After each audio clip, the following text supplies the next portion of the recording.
Hi hello അസ്സലാമലൈക്കും. എല്ലാവർക്കും പുതിയൊരു വീഡിയോയിലേക്ക് സ്വാഗതം. അപ്പോൾ നമ്മളുടെ ഇന്നത്തെ വീഡിയോ ഒരു മിനി വ്ളോഗാണ്. എല്ലാവരും വീഡിയോ കണ്ട് സപ്പോർട്ട് ചെയ്യണേ. കാണുമ്പോഴേ എല്ലാവരും ഒന്ന് ലൈക്ക് അടിച്ചേക്കണേ.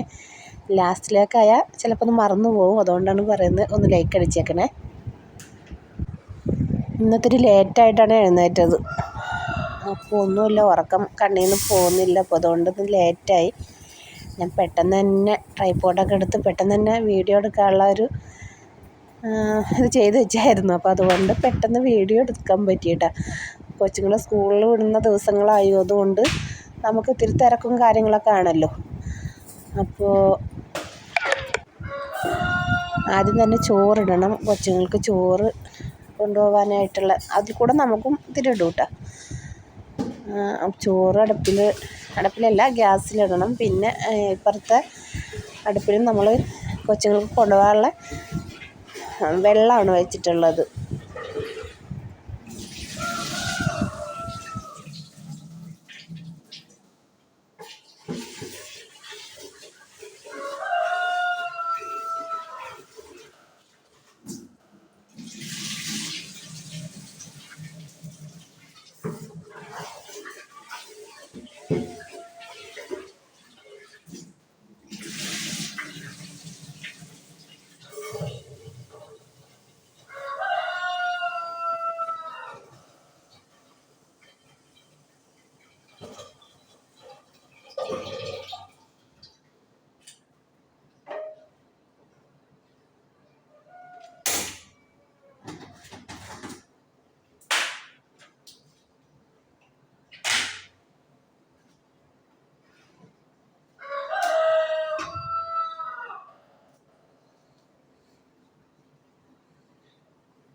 പിന്നെ ഇന്ന് കാപ്പിയായിട്ട് ഉണ്ടാക്കുന്നത് ബ്രേക്ക്ഫാസ്റ്റ് ഇട്ടാണ്. അത് ഉണ്ടാക്കുന്നത് നമ്മൾ ഇഡലിയും സാമ്പാറുമാണ്.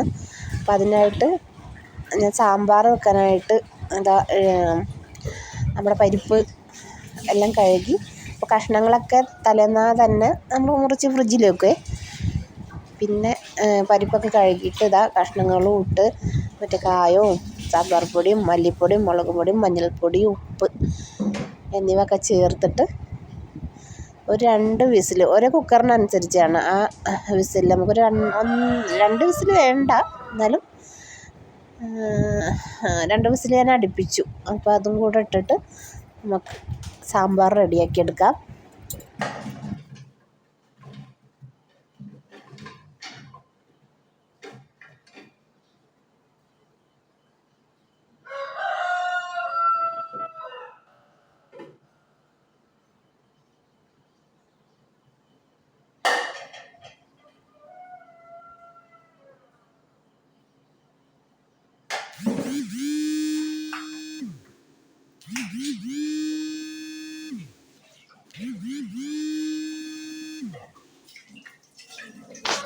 ഇപ്പോൾ നിങ്ങൾ കേട്ട ഒരു സൗണ്ട്, ഒരു വൈബ്രേഷൻ ഇല്ലേ, അത് നമ്മുടെ സൂര്യൻ ഉദിച്ച അതിൻ്റെ ആ ഒരു വൈബ്രേഷൻ ആയിരുന്നു കേട്ടോ. ഫോണിൽ സെറ്റ് ചെയ്ത് വെച്ച കാരണം ആ ഒരു സൗണ്ടാണ് ഇപ്പം നിങ്ങൾ കേട്ടത്. പിന്നെ ഞാനിങ്ങനെ സംശയിച്ച് നിന്നത് എന്താ വെച്ചാൽ, ആദ്യം ഞാൻ വിചാരിച്ചു ഉമ്മ ഇന്നലെ നമ്മുടെ പച്ചക്കറിയൊക്കെ അരിഞ്ഞു വെച്ചതായിരുന്നു.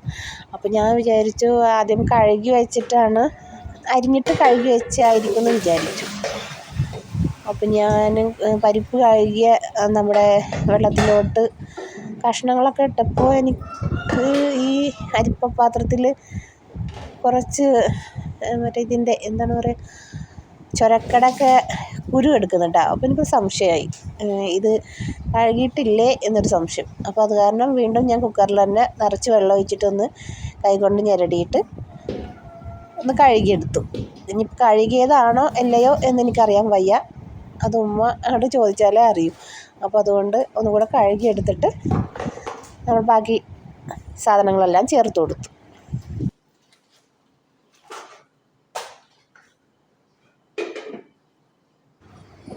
ഞാൻ പിന്നെ പരിപ്പ് ലാസ്റ്റായിരുന്നു. അപ്പോൾ ആ പരിപ്പ് ഇന്നത്തെ സാമ്പാറും അത്ര കണ്ട് ശരിയായില്ല കേട്ടോ. അന്നത്തെ പരിപ്പ് കുറവായിരുന്നു. അപ്പോൾ ലാസ്റ്റത്തെ പരിപ്പായിരുന്നു. അപ്പോൾ അത് എടുത്തിട്ടിട്ട് പിന്നെ നമ്മുടെ ആ ടിന്നില്ലേ, ആ ടിന്ന് അപ്പോൾക്കപ്പോൾ തന്നെ നമ്മൾ കഴുകി വെച്ച്. അപ്പം ഞാൻ എന്തായാലും സാധനങ്ങൾ തീർന്നു കഴിഞ്ഞാൽ ഉടനെ തന്നെ കഴുകി വെക്കും, കൈയോടെ തന്നെ. ഒന്നിച്ച് കഴുകാനായിട്ട് നിൽക്കില്ല. ഓരോ സാധനം തീരുകയാണെങ്കിൽ അപ്പോൾക്കപ്പോൾ നമ്മൾ ആ ടിന്നുകൾ കഴുകി വെക്കും. അപ്പോൾ അന്ന് പരിപ്പ് കഴിഞ്ഞപ്പോൾ ആ ടിന്ന് കഴുകി കമഴ്ത്തി വെച്ച്.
പിന്നെ ഞാനിതാ ചോറ് ആണ് നോക്കുന്നത്. ചോറ് കുട്ടികൾക്ക് കൊണ്ടുപോകാനായിട്ട് ഞാൻ റേഷൻ അരിയാണ് ഇട്ടത് കേട്ടോ. അപ്പോൾ അതില്ലാത്ത സമയത്ത് പൊന്നരി അങ്ങനെയൊക്കെ ആയാലും മതി. അവർക്ക് ഈ നമ്മുടെ ജയ അരിയൊന്നും പറ്റില്ല. ജയ അരിയൊക്കെ ഇട്ട് കൊടുത്താൽ അവർ പറയും പെട്ടെന്ന് കഴിച്ച് എണീക്കാനായിട്ട് പറ്റില്ല ഉമ്മ, സ്കൂളിൽ പെട്ടെന്ന് കഴിച്ചെഴുന്നേൽക്കണം, അപ്പോൾ അത് കാരണം അത് പറ്റില്ല, അത് ഭയങ്കര വേവല്ലേ.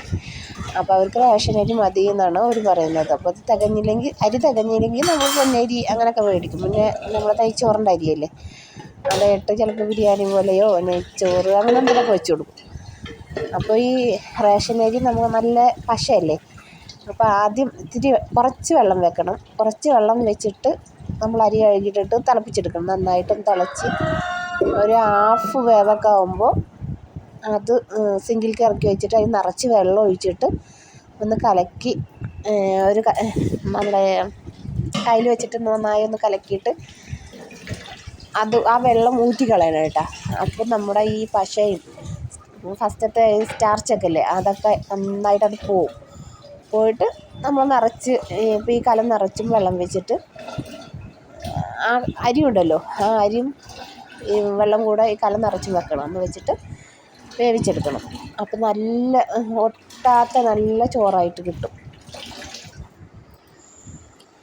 പിന്നെ ചൂരക്കുട്ടികളാണേ, അപ്പോൾ അത് 2 എണ്ണം എടുത്തിട്ട് ഞാൻ പൊരിക്കുന്നുണ്ട്. അതും കൂടെ വെച്ച് കൊടുക്കുക. സാമ്പാറും പിന്നെ ഈ ചൂര പൊരിച്ചതും കൂടെ സ്കൂളിലേക്ക് വെച്ച് കൊടുക്കാൻ വിചാരിച്ച്. അപ്പോൾ അവർക്ക് പിന്നെ കൂടുതൽ കറിയൊന്നും വേണ്ട. അപ്പോൾ അതുകൊണ്ട് ഇത് മാത്രം മതി.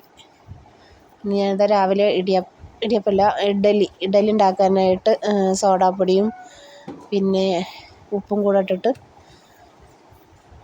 നന്നായി മിക്സ് ചെയ്തെടുക്കുകയാണ്. അപ്പോൾ അതൊരു ഭാഗത്തേക്ക് മാറ്റി വെച്ചിട്ട് അടപ്പൊഴിവായാൽ നമ്മളെ ഇഡലി ഉണ്ടാക്കിയെടുക്കാം നമുക്ക്.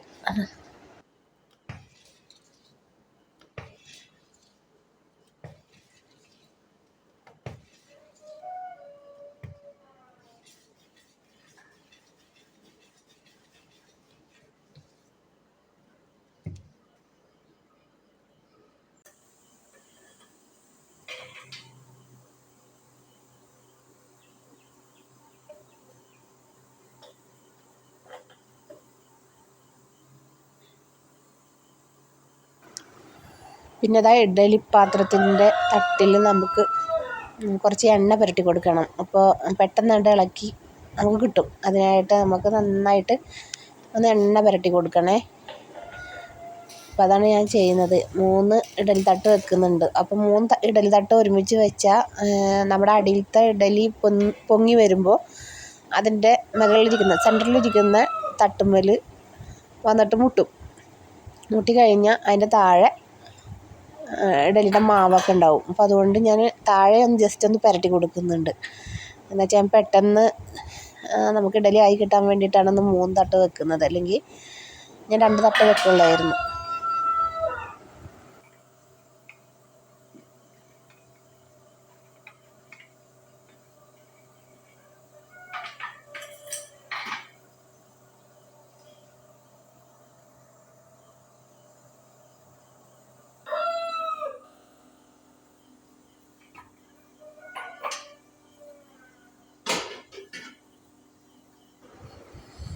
അങ്ങനെ ഞാൻ ഇഡലി പാത്രത്തിൽ വെള്ളമൊക്കെ ഒഴിച്ചു,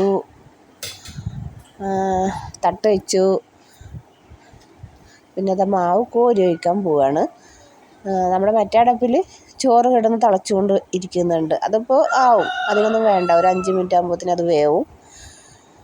അപ്പോൾ ഇഡലിയുടെ മാവൊക്കെ 3 തട്ടിലും ഞാൻ ഒഴിച്ച് ഫില്ല് ചെയ്തിട്ട് വേവിക്കുന്നുണ്ട് കേട്ടോ.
അതിനുശേഷം നമ്മുടെ സാമ്പാർ താളിച്ചൊഴിക്കണം.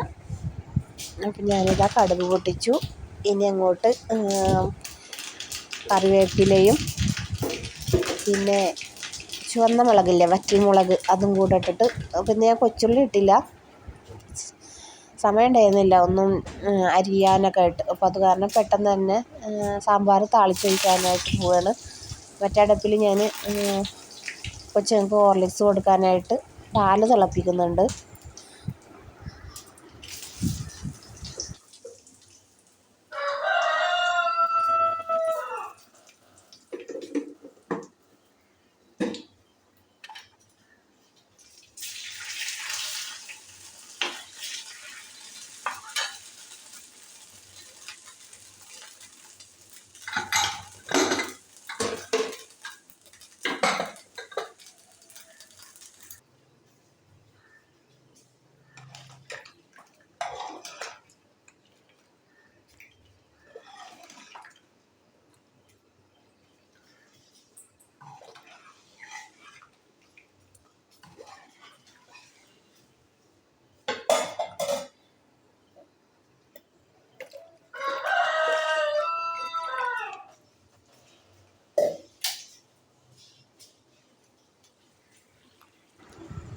അങ്ങനെ താളിച്ച് വെച്ചിട്ട് ഞാൻ ആ ചട്ടി കൊണ്ട് തന്നെ സാമ്പാർ കമത്തി വെച്ച് മൂടി.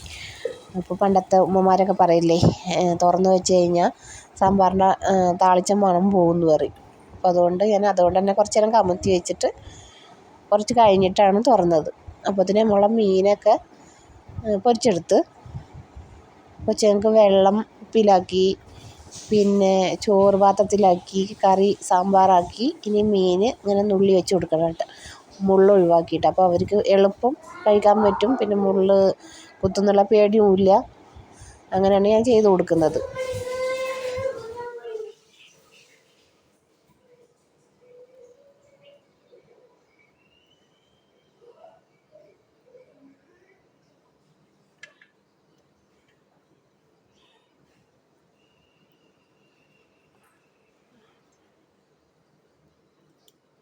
പിന്നെ ഇന്ന് സ്നാക്സായിട്ട് വെച്ചത് മുറുക്കായിരുന്നു കേട്ടോ. അപ്പോൾ അത് ഞാൻ കാണിച്ചില്ല, എന്താ വെച്ചാൽ പെട്ടെന്നായിരുന്നു. സമയം ഒരുപാടായപ്പോൾ പെട്ടെന്ന് അതൊക്കെ ഞാൻ ചെയ്ത് വെച്ചിട്ട് പിന്നെയാണ് ചോറൊക്കെ പാത്രത്തിലാക്കി. അങ്ങനെ ഇതേ പരിപാടിയൊക്കെ കഴിഞ്ഞിട്ട് പിന്നെ ഞാൻ എല്ലാം കൊണ്ടുപോയിട്ട് ചോറൊക്കെ പൊതിഞ്ഞിട്ട് ബാഗിൽ വെച്ച്, പിന്നെ മക്കളെ എഴുന്നേൽപ്പിച്ച് കുളിച്ച് റെഡിയാക്കി കൊടുത്തിട്ട് സ്കൂളിൽ പറഞ്ഞിട്ട്. അപ്പം ഇന്ന് മക്കളെ പറഞ്ഞു വിടുന്ന സമയത്ത് നല്ല മഴയായിരുന്നു, അതുകൊണ്ട് ആ വീഡിയോ ഒന്നും എടുക്കാൻ പറ്റിയില്ല. പിന്നെ ഇതൊക്കെ കഴിഞ്ഞിട്ട് ഇന്ന് നമ്മുടെ അലമാര നന്നായിട്ടൊന്ന് വൃത്തിയാക്കാനുണ്ടായിരുന്നു. എല്ലാം വാരി വലിച്ചിട്ട് നടക്കി പെറുക്കി വെക്കാനുണ്ടായിരുന്നു. എത്ര അടുക്കി പെറുക്കിയിട്ടും കാര്യമൊന്നുമില്ല, നമ്മുടെ കെട്ടിയോൻ തന്നെ അത് കൊളാക്കും. അപ്പോൾ അതുകൊണ്ട് വീണ്ടും ഒന്ന് അടുക്കി പെറുക്കി ഉച്ച വരെ ഞാൻ അതിൽ മെനക്കെട്ട് എല്ലാം ഒന്ന് അടുക്കി പെറുക്കിയൊക്കെ വെച്ച്. അപ്പോൾ ഇന്നത്തെ വീഡിയോ ഇത്രയേ ഉള്ളൂ. എല്ലാം വാരി വലിച്ചിട്ടിരിക്കുകയാണ്. ഇനി വേണം ഈ പരിപാടി തുടങ്ങാനായിട്ട്. അപ്പോൾ എല്ലാവരും വീഡിയോ കണ്ടിട്ട് ഇഷ്ടപ്പെട്ട എല്ലാവരും ലൈക്കും ഷെയറും കമൻറ്റൊക്കെ ചെയ്യണേ.